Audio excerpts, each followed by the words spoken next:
And hello, everybody. Welcome, welcome, welcome. Welcome back to the Royal Talens Creators Studio Live. My name is Jeff Olson. I'm the Art Education Director for Royal Talens North America, and I'll be your host. Today, if you like and follow us on Facebook, reside in Canada or the US, you'll become eligible to win your very own Rembrandt oil set. So you've joined us for a great day. We have an incredibly talented and esteemed artist with us. She was born in Russia. She held her first solo exhibition at the age of 14. Yes, you heard me correctly, age of 14. And she was featured on the TV documentary Our Generation, dedicated to finding the 5 most talented teens in Russia.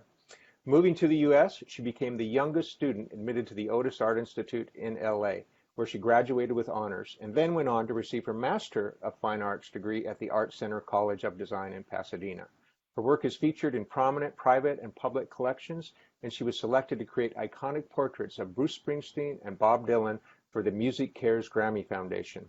A recipient of numerous awards, including the Alex Award in Visual Arts, presented nationally to honored scholars and artists. She is also an art historian and educator. She worked for over a decade at the Getty Museum, and her scholarly work is dedicated to uncovering new perspectives regarding the life and work of old masters, including Rembrandt and Dürer. She is the co-founder of the nonprofit AWE, that's A-W-E, on a mission dedicated to exploring connections between Western esotericism and the arts. And if that wasn't enough, she is the founder of the Z Academy, where she mentors students of all ages based on her own unique experiences and techniques of old masters for her inspiration. I was going to spit that out eventually. Join me, everybody, in welcoming Zhenya Gershman. Zhenya, welcome. Hello, thank you for having me. Hello, thank you for being here. I appreciate it. You look fantastic today. You're in your studio in Los Angeles, correct? I am. I'm in a spot where there's a little reception. Otherwise, you'd see a lot bigger space. I know. I've been there. It's a fantastic space. You got a great workspace and a great class area, too. It's super wonderful. So what we're going to do, and this is for everybody out there, too, we're going to start with a short interview. I have some questions for Zhenya. And then we're going to take a look at her work. She's going to walk us through some of the paintings that she sent me in advance. I'll be sharing my screen and showing you all some of those paintings so you can see what she's talking about. And throughout, I'll be gathering questions from the audience, and we'll attempt to answer as many as possible. So this is my first question for everybody, Zhenya. What's on your palette today? Okay, so I hope that I answer in a way that nobody else answered before. And on my palette is an eye. That's right, an eye. And I'm going to flash it to you. Oh, check that out. All right, so I have a tradition. I have a tradition when the palette builds up and when you can't use it anymore, as a final statement, I'll add a painting to it and I'll turn it into an art piece. I'm going to show you one more right behind me. This is a larger palette. Here it comes. So this is a huge old palette, and there's a big portrait in the middle. But look at how built up the paint is. It's of a fellow tango dancer, because this is one of my big hobbies. And I collect my great models. When I go to tango, I stare at everybody, and then I find my victim. That's great. That's great. You look like Giacometti to me. Right. You had that kind of Giacometti look. With all seriousness then, why I'm not telling you what's on my palette is because my palette, my philosophy of painting is that the colors cannot be predetermined for a portrait. The portrait dictates the colors, not the colors dictate the portrait. So I also teach my students, please don't put out random 7 colors or 10 colors, but please connect with your subject. And even if it happens to be the same colors you used yesterday, they should be custom designed for the subject that you're painting. Just like the DNA in the person's skin, if you repeated the DNA, you would just get a clone. So that's my philosophy. That's an intriguing philosophy. Yeah, I like that very much. So I know the paint you're using is Rembrandt oil paints. How did you discover Rembrandt? So it's a little bit of an embarrassing story. I have an addiction to shop for art supplies, and I describe it as women who love to shop for Chanel purses. This is what I do with art supplies. So I go to the art store and I buy things that I don't need. I buy things that I've never tried because I'm always curious. What does this thing do? What does that thing do? Sometimes I ask the salesperson, what is this tool? And they don't even know because nobody has bought it before. It's just been sitting in the store. And one day I was seduced by the advertisement. The tube had juicy Rembrandt written on it. And Rembrandt happens to be my favorite artist since I was a little girl. I saw my first Rembrandt when I was 14 years old in the Hermitage Museum. And they have a remarkable collection, but the one that spoke to me was The Return of the Prodigal Son. And the amazing part about that painting is that the prodigal son is portrayed from the back. So anybody who's looking at it feels like they're the person who came back, that you have completed your journey and you're home again. So it's stayed with me for the rest of my life. So embarrassingly, when I saw the Rembrandt paint, I figured, I believe the advertisement. If I buy it, I'll paint like Rembrandt. That's fantastic. So I immediately bought it. No question there. Even though it was a little bit more expensive than the paint I was used to. And then, of course, when I tried it at home, I became instantly addicted, and I've never gone to any other paint since. And I teach all my even beginning students. I want them to start painting with the very best because it does affect your work and the speed of your learning. Oh, absolutely. Absolutely. I couldn't agree more. Okay, this is a question I ask everybody too. What's your go-to color? The one you can't live without. The one if you are on a desert island, what color can I bring or should I bring? Okay, so that to me personally is an impossible question because color works in combination. It never is one color. So whenever I put something, it's always in response to something else. All of my students know that there is about 5 colors that I won't let them get away without, right? So alizarin crimson is one of them. Turquoise blue is another. Yellow ochre is another one. What else? Van Dyke brown. I'm an addict for Van Dyke brown. But really, it's about how you combine them together. So I'm going to give a couple of tips of Zhenya. You always feel like you made an invention. Of course, it existed long before you, but personally, what you discover, right? So my little mini Zhenya discovery was for deep shadows, for when you want to create, like you could see how dark my hair is and the shadow underneath my chin. If I wanted to create that in a portrait, if you combine alizarin crimson with ultramarine blue deep with a little bit of Van Dyke brown, it is the most delicious shadow you can create. Well, that's fantastic. Everybody's writing that down, I bet. And if especially for men, for like a 5 o'clock shadow or for a beautiful reflection in the light shadow in the skin, if you combine turquoise blue with Naples yellow instead of white and a little bit of Van Dyke brown, that is absolutely stunning. Yeah, the Van Dyke brown is a wonderful color, isn't it? It's such a rich, warm earth tone. I love it a lot too. It's the only time I cheat on Rembrandt. So, yeah, we won't tell. We won't tell. So here's a question I'm sure you've had a million times, but I'm going to ask it just in case because we have lots of people probably meeting you for the first time. So you reflect, a lot of artists reflect on their childhood and say, yeah, I began painting when I was 10 or 12 or whatnot. But very, very few are actually exhibiting at that age. And you were 14 when you had your first solo exhibition. What was it like for you to receive that kind of recognition at such a young age? It's an interesting question because when I thought back, when you asked me this, when I think back about this, I realized that it formed my definition of an artist. And I think the artists are very much like the stages of metamorphosis. We exist in 3 stages. And the 3 stages are what I would call the 3 eyes. I invented this last night, so this is not a big theory. But the 3 eyes would be incubation, installation, and invitation. So the incubation period is when you're alone in your studio, in your creative space, you're making the art, and it's you and your art. And it's incredibly antisocial in a way. The installation is no less important. It's the first time you take the art outside of its birth home, outside of its studio into the exhibition space. And when you start hanging your art, it actually changes it. You know it as a great artist yourself, many exhibitions that you've held, that when you play what hangs where and what space and how you light it, you actually change not only the perception of the art, but even the narrative of the art. It's incredible out-of-body experience.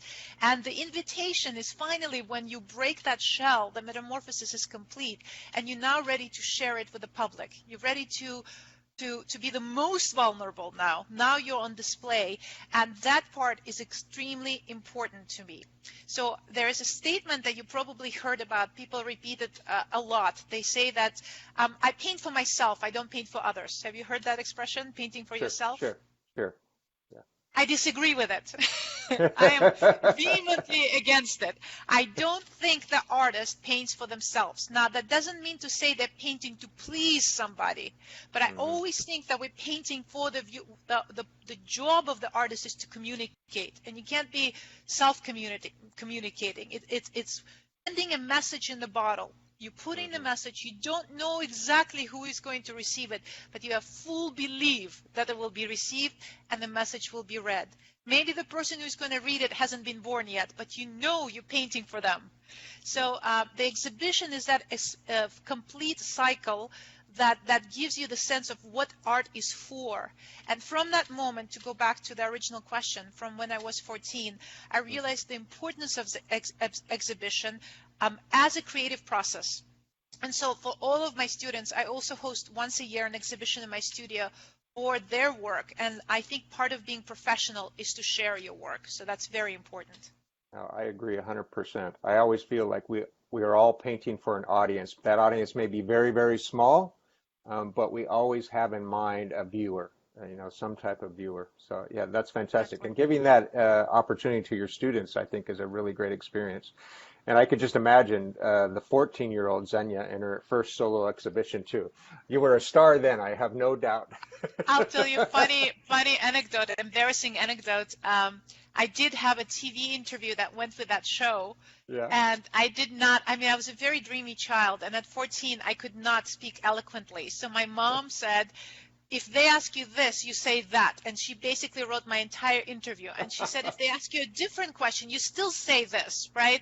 So she totally coached me. But and I was sounding really like this brilliant child, precocious child. And then they asked me a really off the topics question, and the truth came out. I just went all blank. So, thanks, Mom. You were amazing then. You're amazing now. Mom. Oh, that's fantastic. What a great story. I love that. So another question about the past. When you look back on your education, you attended these wonderful schools. I mean, internationally renowned schools, Otis and Art Center. What was the best advice, whether it was your undergraduate or graduate time, that you received from one of your mentors in school? So I just wanted to mention that my mentorship began before I went to school. It started with two incredible Russian artists that are now in museums in Russia, Arest Vereysky and Leonid Seifertis, and really they instilled something so special in me, and that is the voice inside you that tells you the path that you should be on. The ability to look at your art and not to be critical, not to be negative, but to know what to do next. It's always and then, right? The journey where how you're going to take it to the next level. But I would say that the best two advice that was given to me is completely contradictory. And I'm going to bring up my mom again. She was actually the first person to call me an artist. When I was 10 years old and I made my art, I just went up, I drew this little drawing and I held up to her. And she said, oh, you're an artist. And that was just a pivotal moment because she gave me that hat, right? She gave me that identity. And so I started painting. I was painting every day since I was 10 years old, a few paintings a day. There wasn't a day missed. And one day, the inspiration didn't come. So I started crying and I came to my mom and I said, I don't know what to paint. I got to skip today. And she said something amazing that really, really truly changed my life. She said, Zhenya, and she said it in Russian, for my Russian friends, she said, "Художник рисуй," which literally means you're a painter, paint. And what that really means is that you don't wait for an inspiration. If you break out your paint tubes and you start mixing your color, something will come, right? Inspiration comes not by waiting, sitting and waiting to it, but it comes in the making. Our love for the making brings out the inspiration. So I took in my childish writing at 10 years old, I wrote it all over my big easel, painter, paint. And when I did that act, it permanently engraved here. I don't need that easel anymore. Every day I wake up, I hear her voice. So I would love to share that with anybody who's stuck out there. Just say, painter, paint. Van Gogh, my favorite quote by Van Gogh, he said, if you hear a little voice in your head, don't paint, then by all means paint, and that voice will be silenced. Right? Amazing great. quote. Your mother sounds like quite a woman. Oh, she's amazing, and she'll be watching this later after she's done doing acupuncture on her patients. Oh, my dad is watching. course. Hi, Dad. He's using my Facebook account to watch because he doesn't have Facebook. Oh, that's great. And I was going to share the contradictory advice if we have time. Yeah, go for it. So the contradictory advice, when I first immigrated to America with my parents, we were coming through New York and magically ended up in one of the most amazing art studios. It was by, I don't know if you know this artist, is a sculptor. He was in his 80s at the time, Chaim Gross. Oh, Amazing. He's kind of like a Chagall of sculpture. You think of Chagall's painting, sure. He sculpts that. And he's in all museums all over the world. Incredible, incredible artist. And of course, I was only 15 years old, and in his 70s or 80s, he looked to me like he was 200, right? And his beautiful studio, oh, the smell alone, and all of the sculptures and prints, and he was very taken by us because we were coming from then Soviet Union, and so he was very curious about this family out of the place that he's never been to. Mm-hmm. And or he was early immigrant, I think maybe even from Ukraine, but this was generations, maybe even during Russian time, not Soviet time. And I confided at him. He said, "Why are you so sad, Zhenya?" And I confided to him that I haven't painted in 5 days since we left the country, since we immigrated. I haven't painted in 5 days, and I was feeling like my life is over. And he started laughing, and he said, "Young girl, Zhenya, the best thing you could do for painting is step away from it." There's a completely different advice from my mother, but it equally important, because as painters, we're seers. We need to see and absorb and accumulate, to incubate, and with that experience of seeing, watching the faces, feeling the bad and the depression, everything, and the good and the excitement, and then going to our painting. So it's not just paint, but it's actually charged with information and emotion and experiences. So these two contradictory advice: painter, paint, and the best thing you could do is not paint for a painter. I like that, though I don't know if they're contradictory. I kind of see a relationship. One is you don't wait for inspiration. You work, right? Painting is a discipline. The other one is you've got to take time to digest it. You've got to look at your work. Yeah, so there is a relationship between the two, but both wonderful Absolutely. Stories and great advice. That's fantastic. I'm loving your mother more and more as we go. She'll come up one more time at least. Okay. So you're a teacher and mentor yourself. And lots of wonderful students and talented students. What is the one thing, or is there one thing above all else that you want to instill in your students? It's very, very interesting. When the students come to me and it's their first day, they're here in the art studio, or if I'm on Zoom doing it virtually, they're making art, but very often they don't call themselves an artist. Mm-hmm. They feel that being an artist is something earned. That if you had an exhibition, you're an artist. If you've been written up about, you're an artist. If you've painted for 10 years straight, you're an artist. If you started at 5 years old, you're an artist. But that is not true. Because art is, for me, if I had to define a painter, is really about maybe 5 to 10% making. But back to our idea of seeing, it's 90% seeing. It's a way of seeing the world. So the very first day, I insist on my students calling themselves an artist. And the transformation is immediate, because it's like a permission to create. It's a permission to respect yourself, to share with others. It's an empowering, amazing thing. And the second thing that I think is very important is to stop thinking with your brain and to start thinking with your hand. So as painters, and I think you would relate to it, we develop the second and more important brain in our hand, right? So our upper brain is basically a bully and a liar. It will always give us cliche. It will always tell us, first of all, paint like you painted yesterday. That's safe, right? It will also make everybody look the same, or every landscape look the same, or every painting look the same. It wants status quo. It's where actually racism begins, because it's making when it sees a person, we only see them for the first few seconds, then we form an opinion. That person is dangerous, that person is bad, that person is this, that person, I love that person. But after that, we wear that picture for the rest of our life. And as a painter, it's our job to dethrone the brain and say, I don't know how is that possible. I need to talk to a brain psychologist, but you have to be in control over your brain. And we develop a certain muscle memory, a certain thinking memory in our hand, where we watch ourselves draw and paint, and we can't believe we did it. I know I can't do it. I'm not that good, but my hand can do it if I let it.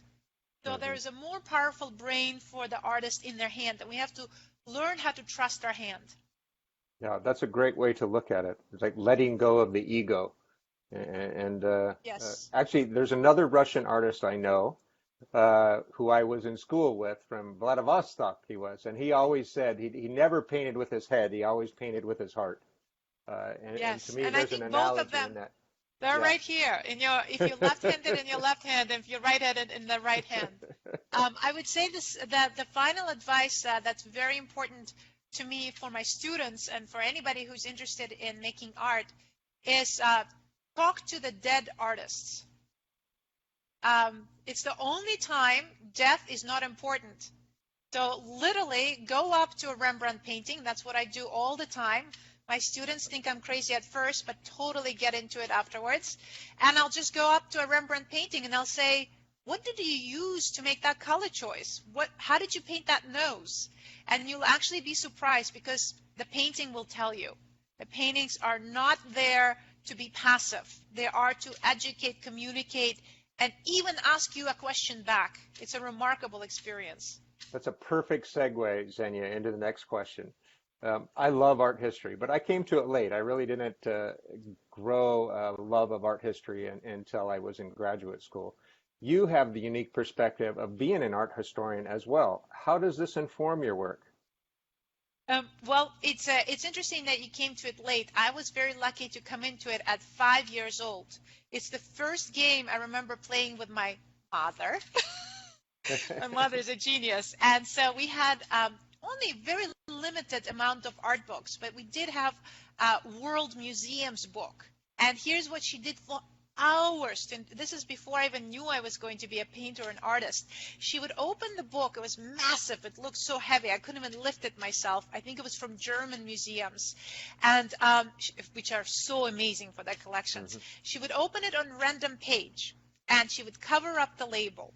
You have to look at the art, and you have to name the artist, the time period, the style, the country, and for extra bonus, maybe for a little piece of sausage or candy, museum collection. So you would actually know if you traveled, you'd find it in a certain place.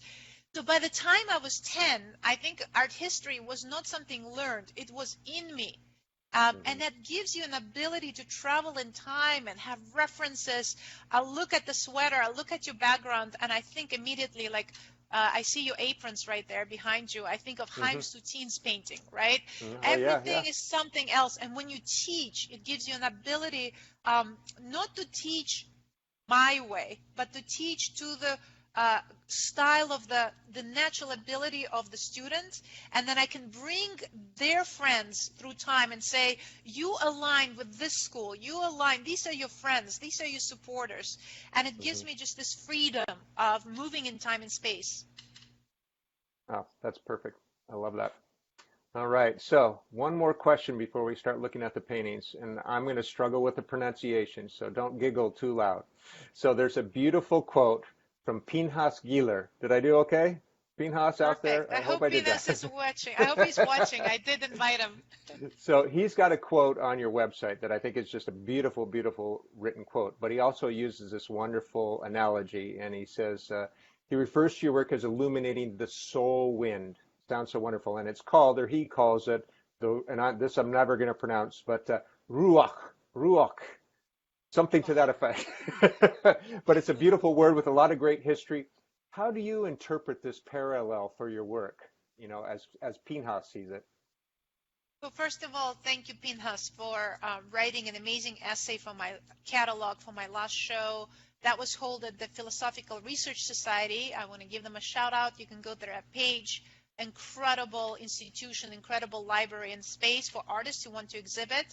And Pinhas wrote an amazing essay. That catalog is available online. It's amazing what you were struggling to say, because the way that you say the word and what it means is aligned. So when you say the word, and try to say it at home as I'm saying it, ruach, as you let out the last syllables, you feel like you let out a breath. You actually feel a physical sensation of something coming out of you and projecting. And this is, if we were defined, I mean, what I do, what many of us do, I create portraiture. So I have to step back and ask myself, what is a portrait? And what is it that I'm painting? And I also have to ask why I'm painting in oil. How does oil material helps me to paint the portrait? So I'll start with the oil paint first. This is a 2-hour lecture. So the oil is, for me, the most alchemical, the most romantic paint on earth. Because as it dries, it forms a skin over itself, a thin layer. So it remains soft and gooey and alive inside. Those of you who paint and build up your palette, you know if you take your palette knife and cut through, you'll cut through the dry skin and it's just brand new inside. It's just like in a paint tube, has not dried. So it's basically analogous, if not the same, to what we are, the flesh and blood, right? The flesh that we have and the blood and the pulsating life underneath our flesh. So it is poetically, I think, the most relevant paint to paint the living matter. So in a portrait, what am I trying to capture? I'm actually not trying to capture the skin or the surface. I'm trying to capture what's drying underneath, the soul, the breath, that which informs that individual, that which propels their life, the story lived, that is told in their wrinkles, in their colors, and how they wear their clothes. And it is the soul that I'm trying to paint through the surface of their body and through the surface of their skin. So the two are absolutely connected. And to me, that quote refers to trying to paint something that's invisible, and yet that which drives the body, that without which we cannot perceive. That's perfect. Fantastic. Thank you for sharing that. And now we've come to, I think, my favorite time, although it's going to be hard to beat all those questions. You had some great responses. We are going to go ahead and I'm going to share my screen, and we're going to go through some of the paintings. You sent me some images. I've got the full painting. We've got some images of scale. I've also got some details, so we're going to really be able to dive into it. So everybody, hold on as I go through here. Hopefully you can see my screen now. Zhenya, can you see my screen? I see it black. Okay. Let's go ahead. How about now? Now I see, but it's not started the PowerPoint. It's kind of like a general view. Yes. Now you got it. Okay. Perfect. So let's start here. Respiro. So tell us about this one. I chose basically most of the paintings I'm going to share were done in isolation in the last 100 days. I'm still in isolation. I have not broken it. I'm very protective of my family, not for myself, but I just don't want to give it, the COVID to anybody. So I incubated and I went into painting and teaching and trying to communicate with the world from inside out. And this is actually the last painting that I made, the most recent, and it sums up the most incredible journey of the last year, which started with the fires. I know, Jeff, you've been painting the fires, the subject of the fires in your work, and we had to evacuate 3 times, and the fire was literally took a home across the street. So we were already in a very raw place. I had to say goodbye to my paintings just in case. Thankfully, my studio is still here. But that red that you see is, I think, a permanent impression when I walked out of my house and I saw the Getty, that what seemed to be the Getty Museum on fire. So that red permanently imprinted in me. And then the isolation that culminated with the brutal murder and the riots and the response to it, all of that, all of these experiences, and also being by myself and not with others, came out in this painting. But I wanted it to be not an angry painting. I wanted it to be not a confrontational painting. I wanted it to be a beautiful painting that, you know, when we talked about asking a question, that's almost asking and checking in with the viewer and inviting the viewer into these experiences. I love the direct gaze of the figure. I mean, you're looking right at this person. I like that a lot. Maybe we could look at the close-up. Yeah, let's look at the next one. Here we go. So it's called Respiro, and Respiro literally means a breath, and that goes back, takes us right back to the quote that you mentioned by Pinchas of the ruach, or the breath. And I wanted it to feel like, even though the paint has now dried, that there's a possibility of change and that there's a possibility of movement. If you go really quickly to the previous image, we'll jump back and forth 2 times. Ooh, let's see if I can do that. I don't know. Or if not, Here we go. Right. There we go. You'll see that the painting is half finished. And that is from my belief that I think that the viewer should be very active, that the viewer is not just looking, but the viewer is a painter and completes the process. So I leave a lot of space for the viewer to choose their colors, choose their shapes, choose how they're going to see this painting. It's half coming or half erasing. You also see that you can think of it as a yin and yang. It's half dark, half light. And the way that the composition brings those oppositions together in harmony and unity. And then when we go back to the detail, you could see that I'm actually half painting, half sculpting. These marks that you see on the face made, I'm going to flash this tool into the screen. I know that tool. Yeah, this guy. Have you ever used this? I have been using them on my fire paintings. Oh, wow. Excellent. This is one of those things that I bought in the store without knowing what it was. And nobody in the store could explain to me what it was for. Oh. And I bought 3 of them. And it sat in my studio for a while until one day in desperation, I just almost subconsciously grabbed it and just touched it to the canvas. And it made those amazing sculpting marks. And I found out that it's actually a ceramic tool to create texture when you're throwing your clay on the wheel and you want to have this ribbed perfect surface.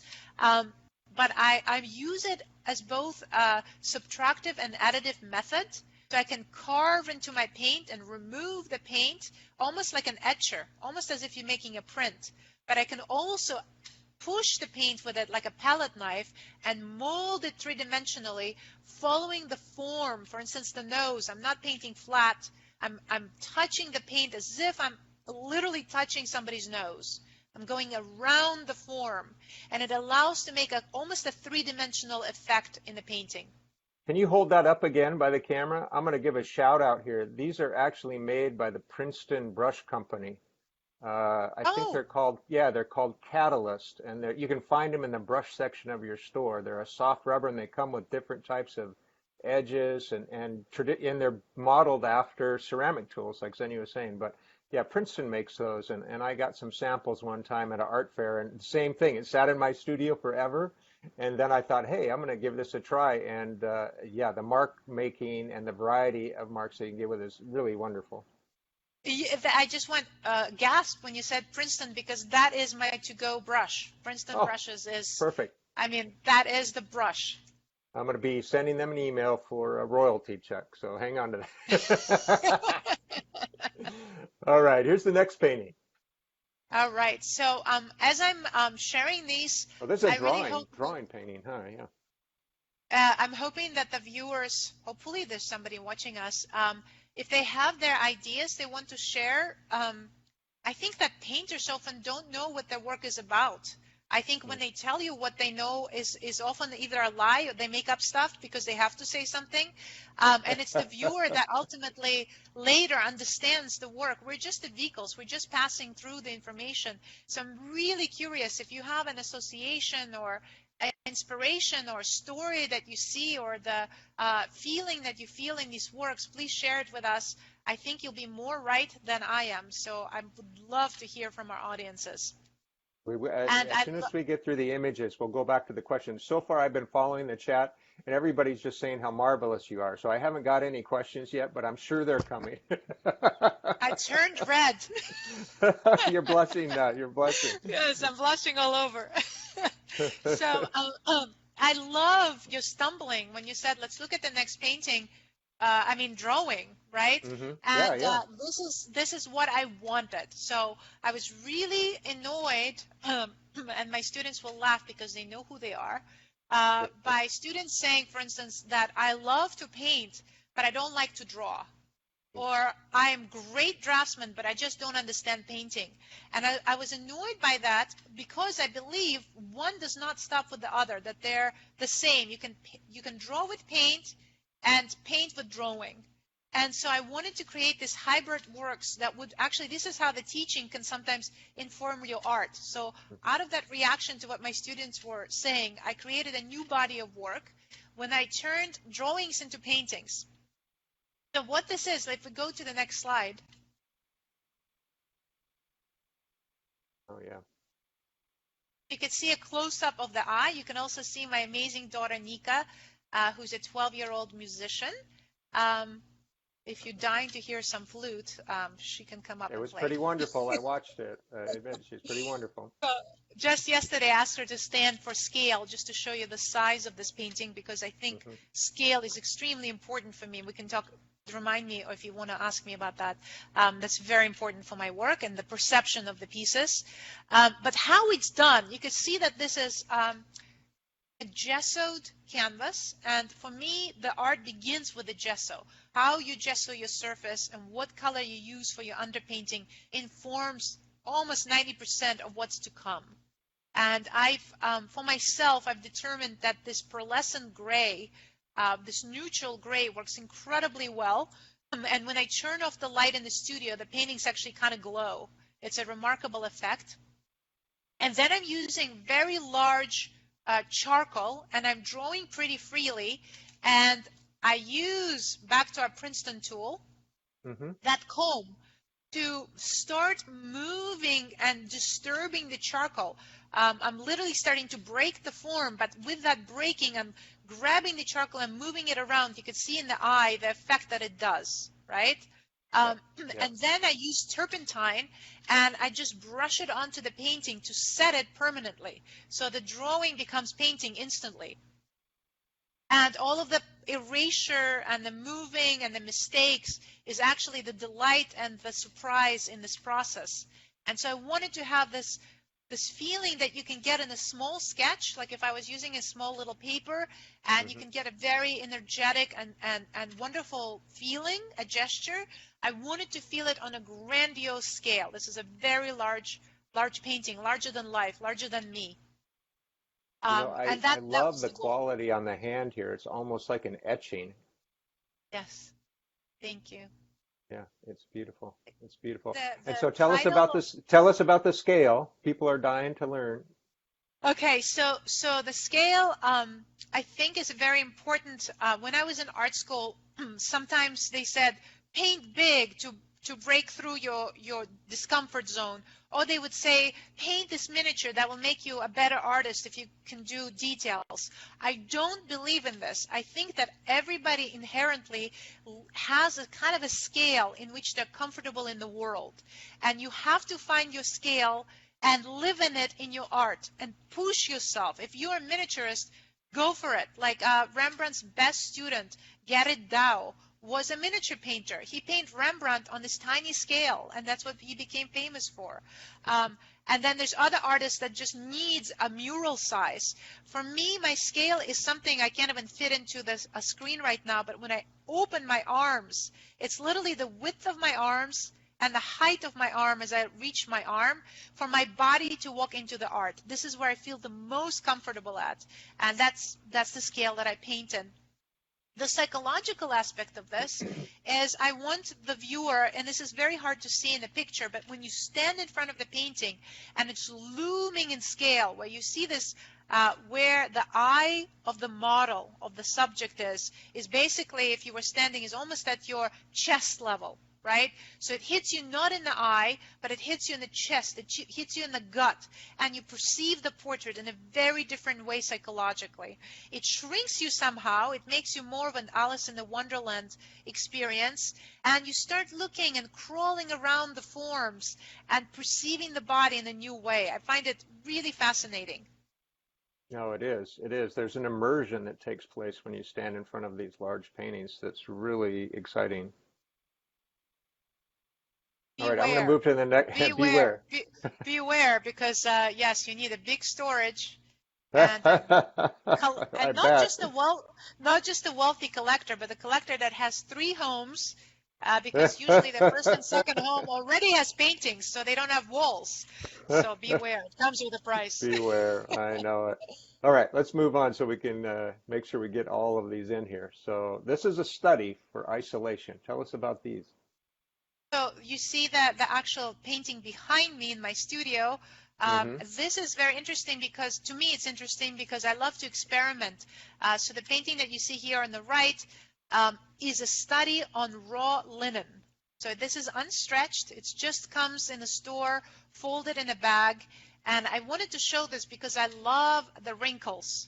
I'm a big romantic, and just like we get wrinkles and dimples and wear and tear in our body, I feel that this tells the story of the painting as well, that kind of skin-like quality of the linen itself.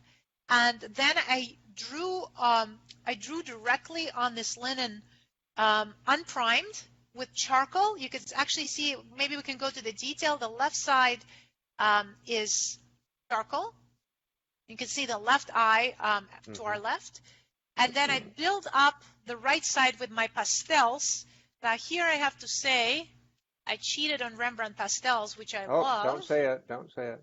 But this is worth it, because this is the pastel set that my mom gave me in Russia. Yeah, you can. Yeah, you're right. You can. Yeah, if I was going to cheat, this is the right way.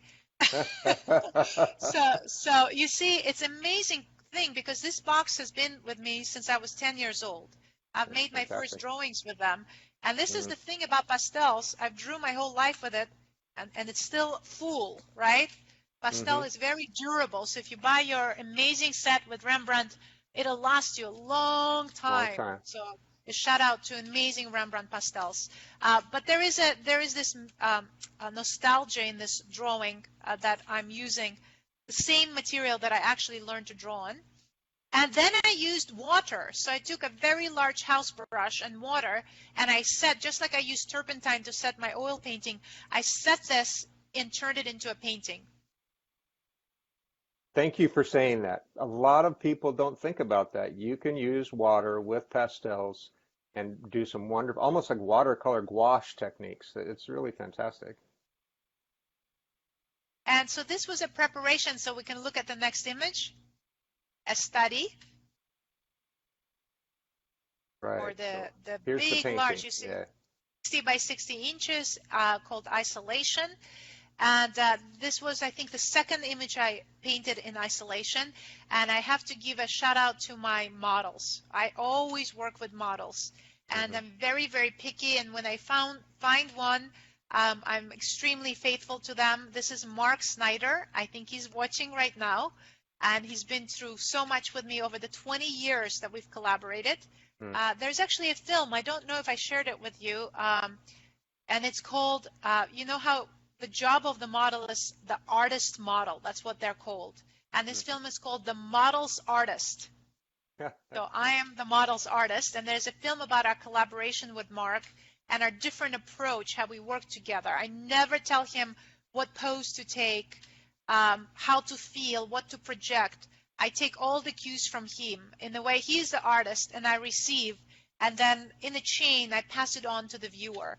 So we've worked for so long, and I've taught so many of my students actually using Mark, but for the first time I couldn't hire him live, so I hired him on Zoom.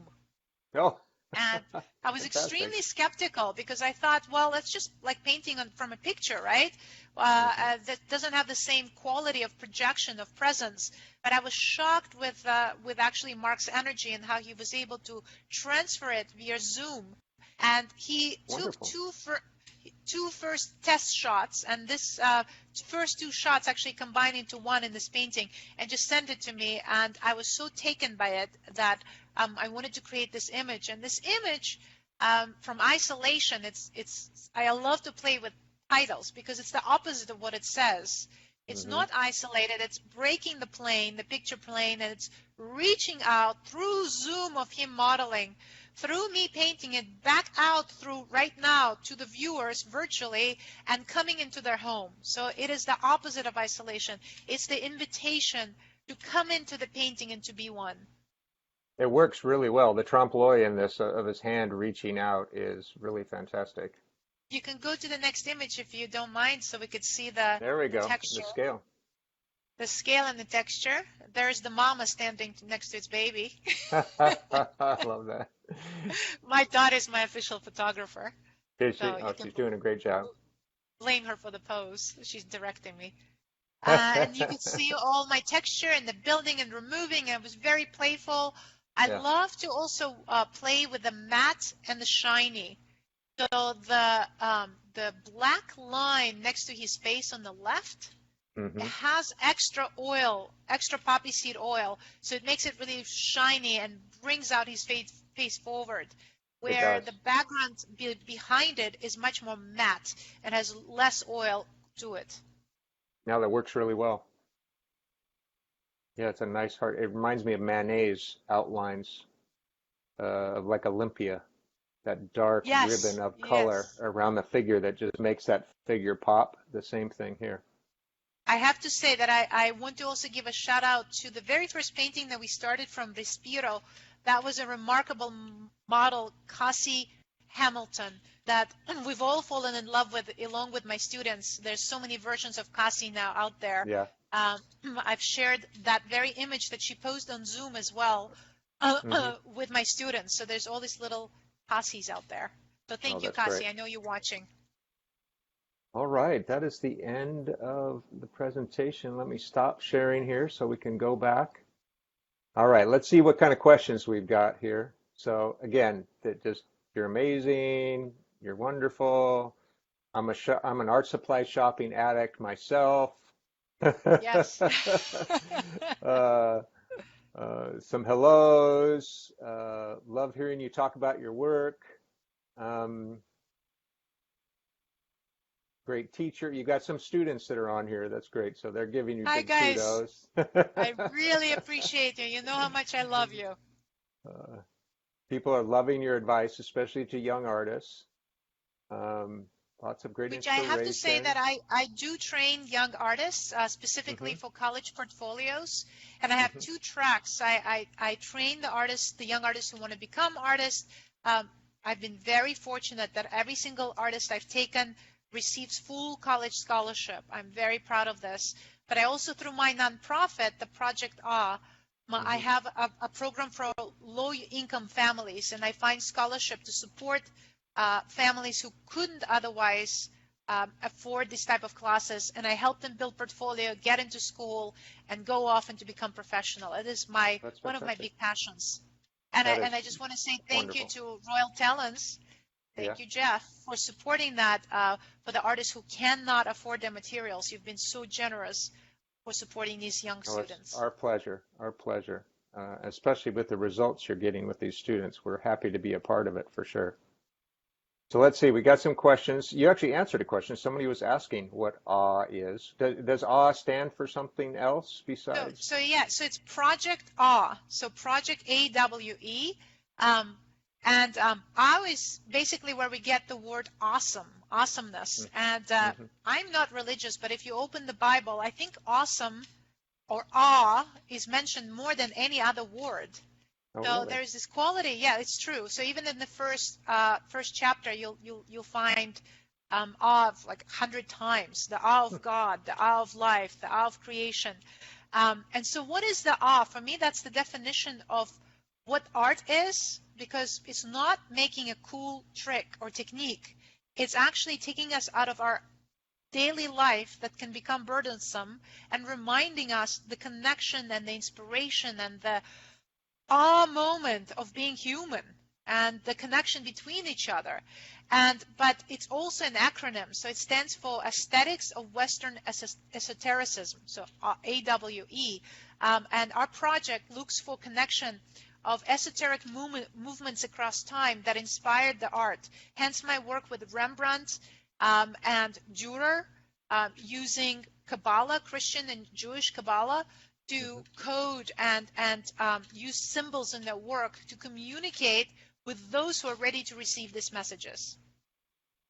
I knew it wasn't going to be a passive description. That is fantastic, and so appropriate and so thoughtful. I like that part of it especially. So we got a question here. Somebody wants to know if Lucian Freud is an inspiration on your painting. Okay, I'm going to be gone for a few minutes. And it's like every artist has like a nightmare question that haunts them. Does this one haunt you? I don't mean to. I don't mean to offend the person who asked it, but it's really funny. Yeah. That's the one that's always get asked, and I think it's because Lucian Freud. Yes, I do love the way that he thinks of the skin and the paint, and he probably is the one who glorified that the most. That beauty is not beauty how most people define it, that beauty can be found in ugliness, in suffering, in difference, and that I love.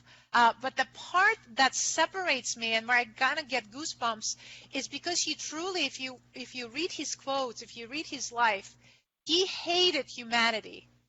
He put a lot of his disgust with humanity into his painting, and I paint with love. I love human flesh.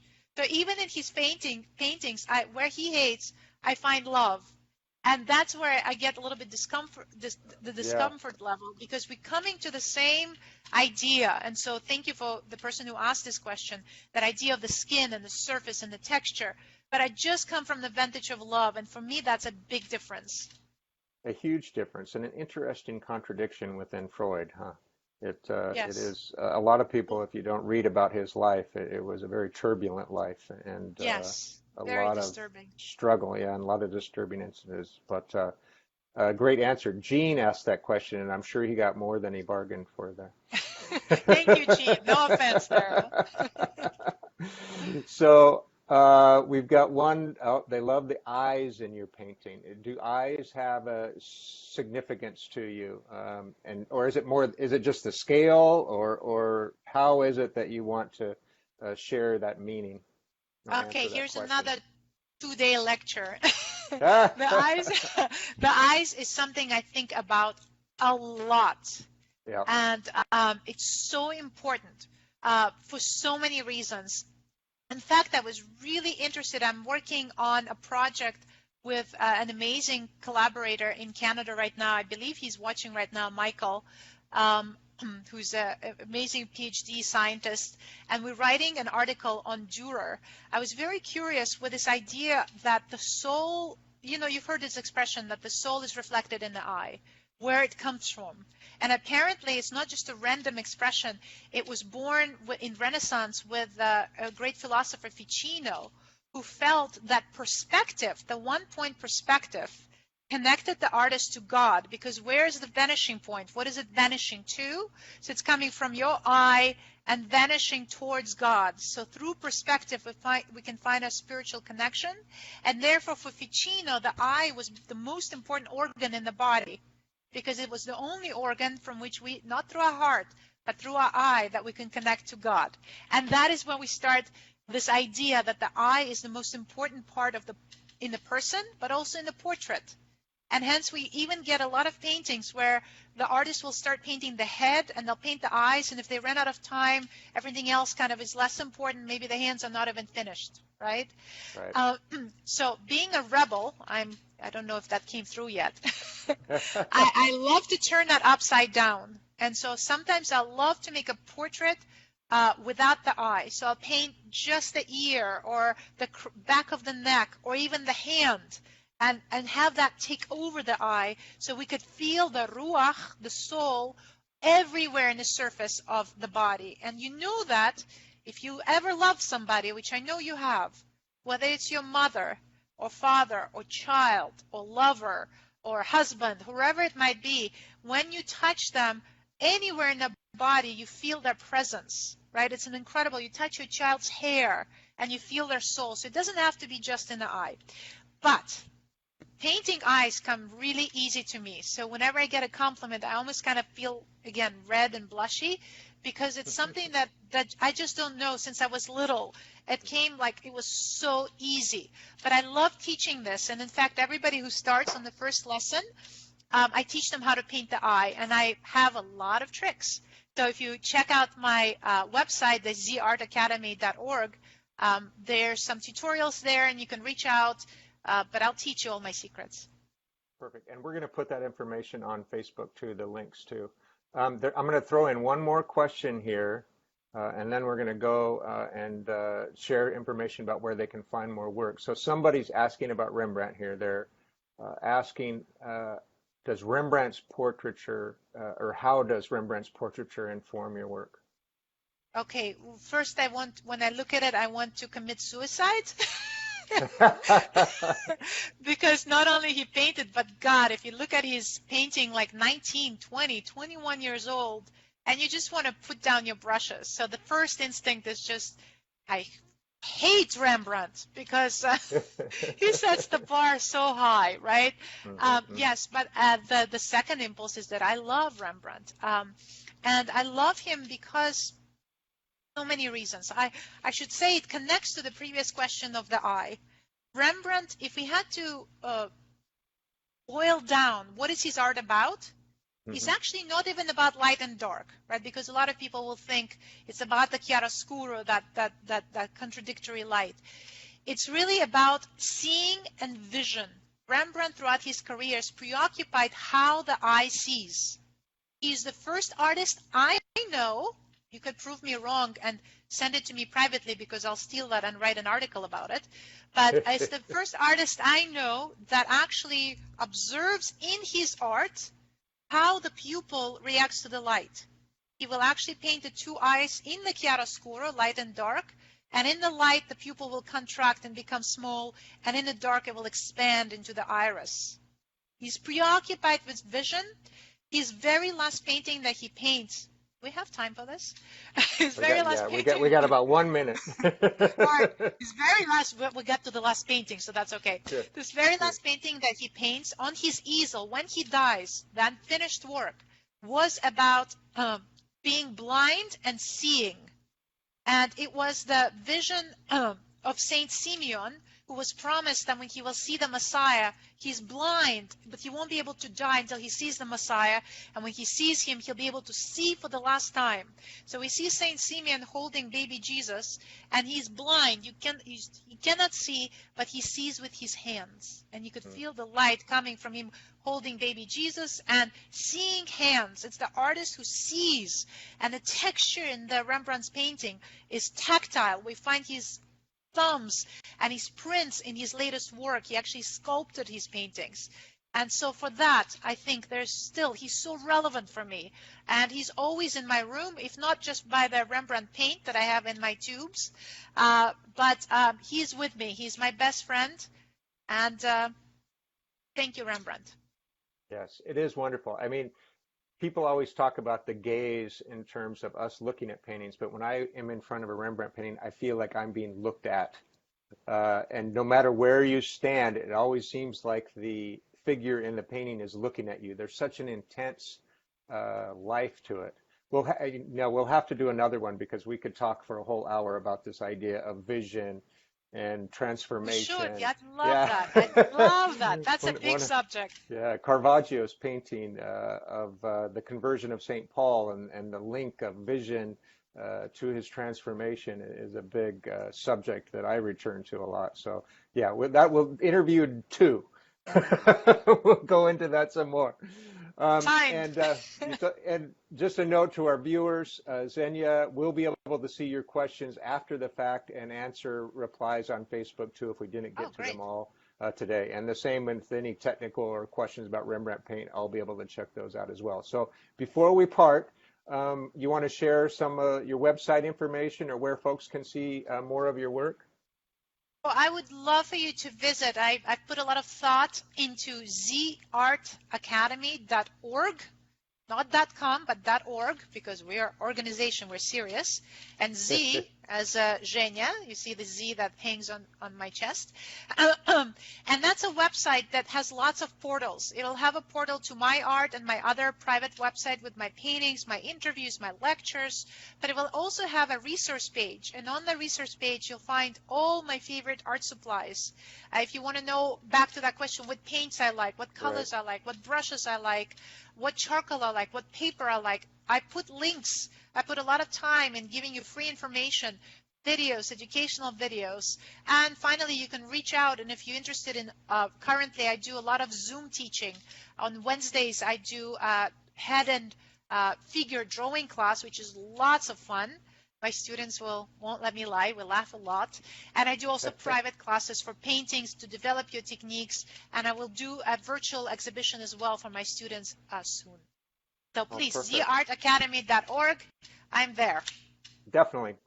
Do it. You won't regret it. There's wonderful, wonderful content there. And you will be inspired for sure if you follow up on that.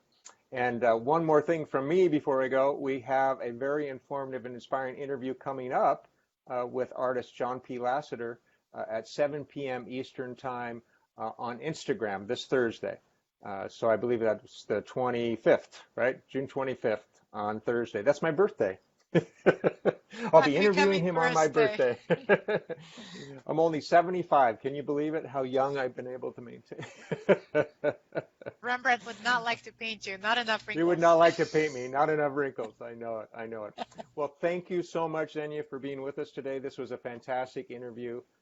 It was certainly a pleasure for me, and I'm sure everybody else enjoyed it too. And thank you for the audience for joining us today. And again, you can go back and see this. It'll be on our Facebook page at Royal Talens NA for North America.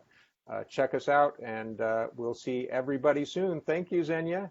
Thank you so much. Thank you, Jeff, so much, and everybody behind the scenes. And thank you, Royal Talens. And you bet. Bye.